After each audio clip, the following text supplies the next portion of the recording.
and with your spirit. Glory to you, O Lord.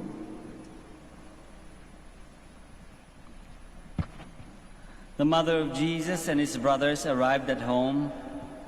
Standing outside, they sent word to Jesus and called him. A crowd seated around him told him, "Your mother and your brothers and your sisters are outside asking for you." But he said to them in reply, "Who are my mother and my brothers?" And looking around at those seated in the circle, he said, "Here are my mother and my brothers. For whoever does the will of God is my mother and sister and brother." The Gospel of the Lord. Praise be to you, Lord Jesus Praise Christ. you, Lord Jesus Christ. Please be seated. Magandang umaga po sa inyong lahat. Magandang umaga din sa mga nakikinig sa radio at nanonood ng live streaming.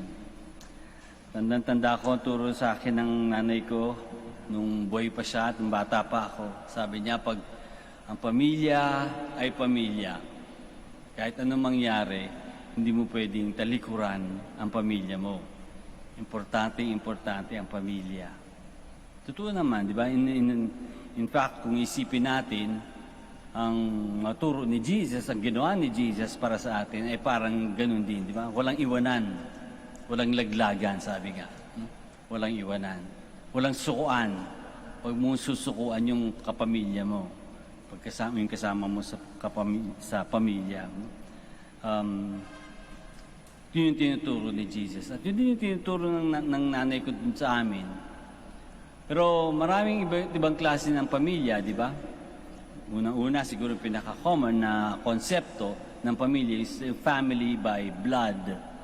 Doon ka pinanganak sa pamilya na yun. Yung mga ganung pamilya, hindi mo yung pinili. We did not choose our family. We are born into it. But we need to accept our family with all its gifts and limitations. We may have our own share of differences and arguments.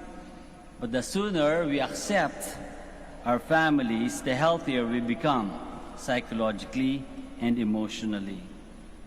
But in the end, we have to realize that we belong to one another.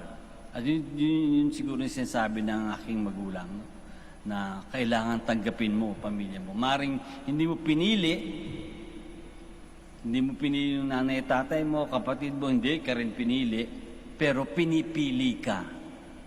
Nung dumating ka na sa buhay nila, nung dumating na sila sa buhay mo, pipiliin mo sila.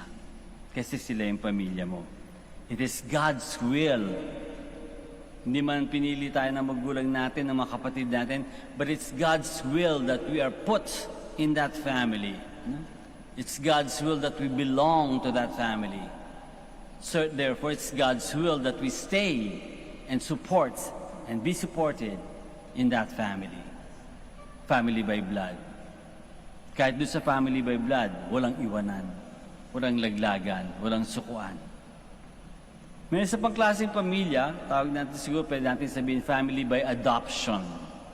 Minsan meron tayong mga kabarkada, mga kaibigan na malapit sa atin, dinadala natin sa bahay natin, o kaopisina, o katrabaho, dinadala natin sa bahay natin, kilala ng mga magulang natin at mga kapatid natin.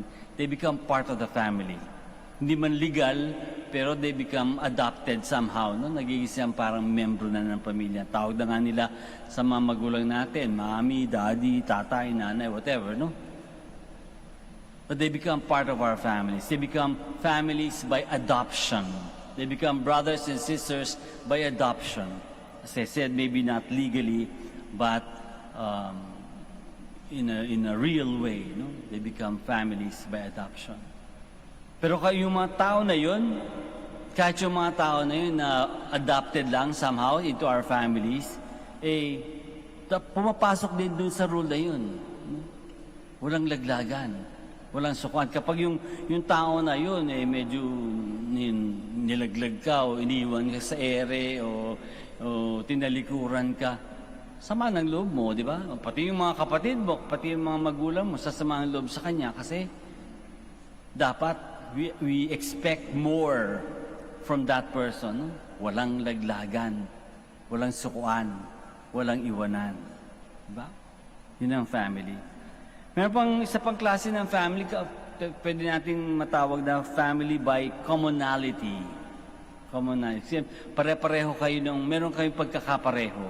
You share some things together. You share a common goal, you share a common ambition, you share a common way of life, lifestyle, you share a common dream, you share common work. When you share things together, somehow, you become close to one another and you become one family. Ito yung mga tinatawag ng mga showbiz, mga aking kapamilya, no? Aking GMA family or ABS-CBN family. No? They become families by collaboration dahil nagkakatrabaho sila.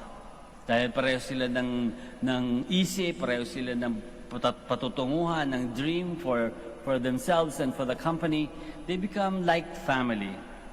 At kahit yung mga tao na yon, nag-a-apply pa rin yung rule, yung expectation, walang iwanan, walang laglagan, walang sukuan. Siguro we as Dominicans and priests and even the sisters, so we belong to what we say the Dominican family, mga laity, Dominican laity. We belong to the Dominican family. We are together because we follow the spirituality, the teachings, and the examples of Saint Dominic. But even among ourselves, dapat din, no? Walang sukuan, walang laglagan, walang iwanan. Ang huli siguro at all-encompassing is the family that we might call the family by faith. Family na nakasalalay sa pananampalataya. Ito yung sinasabi ni Jesus dito sa Gospel. Those who do the will of God, they are our families. And true enough, kasi those who do the will of God with us, kung tayo, we do the will of God, and other people do the will of God, they become family. Why? Because in the end, if we continue doing the will of God, then we will see one another in heaven. We belong to the all-embracing family, the family of God, fulfilling God's will.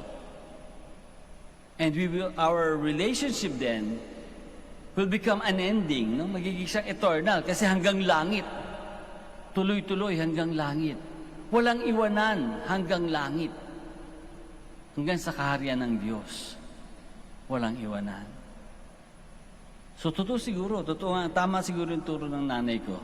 Tama din, of course, turo ng Panginoon. We are family because we do the will of God. And when we do, sana matandaan natin palagi at sana maisip natin palagi.